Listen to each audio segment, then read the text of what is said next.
Welcome back to my personal course on mastery, and I hope so far you've enjoyed the videos. On the last video, I showed you the essential tools, the tools that you'll need in your toolbox if you ever want to be your best. But I have to ask you something. Have you ever noticed when you're trying out something new or you're working towards a goal, sometimes you'll feel like you're moving forward, but then that you take a few steps back. Sometimes that you feel that it takes a really, really long time before you're ever getting anywhere. And that's normal. In the mastery process, what I call that is the plateau. Now, if you're ever going to move ahead of your competition, you have to learn how to work with that plateau. And that's what this next video is all about. So, enjoy the video, and I want everybody to realize in Training for Warriors, we teach people how to embrace the plateau. So I just told you all about what mastery's not. So I just told you what can hold you back and what can stop you, and I gave you a little bit in the toolbox of what you're going to need to get it. So how thick is your skin? How strong is your back? How big is your heart? So you might have to work on that first before you're ready to go. Right? Who are your associates? How's your discipline and your focus? Because all of those things, you need those in your backpack before we take the next step. So now what I want to do is I want to define it. So first I told you how you're not going to get it. Now I want to start to define it a little bit, what it is.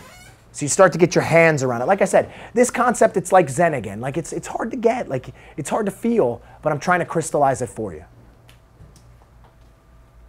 This is Thailand. Was the hottest place I've ever been in my life and most humid. We trained at the Fairtex camp in Bang Phli. It was awesome. One of the coolest training experiences. We would train 3 times a day. I would have my own professional world champion coach. They fed us kind of just these Spartan meals of just chicken and rice each day. We would drink water and you would just train and you would train and you would train. And I would just get all these, just so much repetitions. In the almost 2 weeks that we were there, just straight training, man, my technique and it improved through the roof just because of how many hours we were logging. And it was tough. Where right here, that was my coach. And one day we're working on the bag and we're just working on knees. And he's sitting there, he's telling me what to do. And man, and this guy would do it too with you as well to show you that how fit this guy was. And he would train all day even when he wasn't training with you. And he said, hey, let's throw 1,000 knees right now. And I can remember, you know, and he didn't speak the best English. So I said, do you understand what, and I'm trying to draw the number out, like, you know, 0, 0, 0. I'm like, do you mean 10? Do you mean 100? And he's like, no, 1,000. That's just to, like, to warm up. And he said, because see, the first couple of 100, it hurts. The next couple of 100, man, you're starting to feel the technique. And then he said, the last few 100, you become the technique.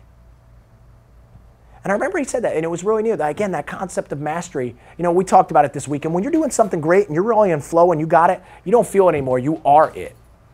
And see, I wasn't it yet. I had not thrown enough knees to become that became automatic for me.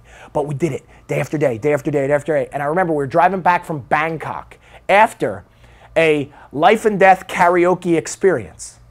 Which, if you can believe that, they take their karaoke pretty serious in Thailand. And we're driving back, and I'm falling asleep in the taxi, and my buddy Lucas, who was the photographer, is sitting next to me. And I'd thrown so many knees over the last 2 weeks. Boom! As I'm falling asleep, I explode with a knee and just blast him right in the ribs. And it was just because it was like so in my nervous system, it was just starting to come out. I was becoming the knee, you know. But what I'm getting at there is those thousands and thousands of reps, what they call that is the plateau. See, mastery doesn't go like this. I know we would love for it to be like that. Oh, I start here and it just goes to here and then I'm a master. But how it works is you'll start here and you'll get a little bit better and you'll just be there forever. When you've worked at something, you ever feel like you're just not getting any better? You're not getting any better. Well, you actually feel like you're getting worse. And then, oh, but you took a little jump. Man, I am a little better. And then you're getting a little better and a little better, but you actually feel like you're getting, oh, another jump right there. And oh man, now I'm really feeling like I'm getting worse. And a little jump. And all of a sudden, over all those years, it's getting higher and it's getting higher and higher. And then eventually you reach that mastery. It's called the plateau. There's going to be these periods of time where you just feel like you're not improving. It's draining you. It's killing you. And see, what I learned is the masters, they embrace the plateau. What I've been calling it lately with my clients, I say, we embrace the grind. Like the hard part. That's the part I get most excited for now. You know why? Because that's the part where everybody else is going to give up. I know when stuff gets tough, that's when I get most excited because everybody else is going to drop out. So man, either if I have to be writing late or even if like this last speech or whatever I have to do, I'm going to go on fire and give it better than anybody could ever give it because that's the part where they would have quit. That's where they would have shut down. Now's when I really get ahead of everybody else. So I started to love the plateau. And then you start to get better and you start to get better and you start to get better and eventually you make it. But I'll say this, you're going to be on plateaus and things. You can't give up. Because, man, right before you're about to give up, that's probably when you were going to make the big next jump. I hope you enjoyed that course on personal mastery. I shared that course because I have learned that when everybody shares, everybody wins. Now, one way that I'm sharing the system now around the world is the Training for Warriors Level 1 online certification. And on that course, what you're going to find is that Training for Warriors is not just about exercise, reps, and sets. It's so much deeper than that. It's about coaching. It's about helping people reach mastery. That's why I made this course.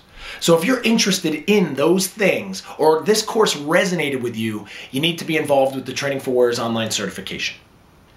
In the next video that you're going to receive, it's going to go over all the topics and content behind the online course, and it's going to show you how to enroll as an official student in the first course of 2014. Thank you for being part of this course. Please give me some feedback below and tell me what you thought so we can make things better here at Training for Warriors, and I wish you the best on your journey to personal mastery.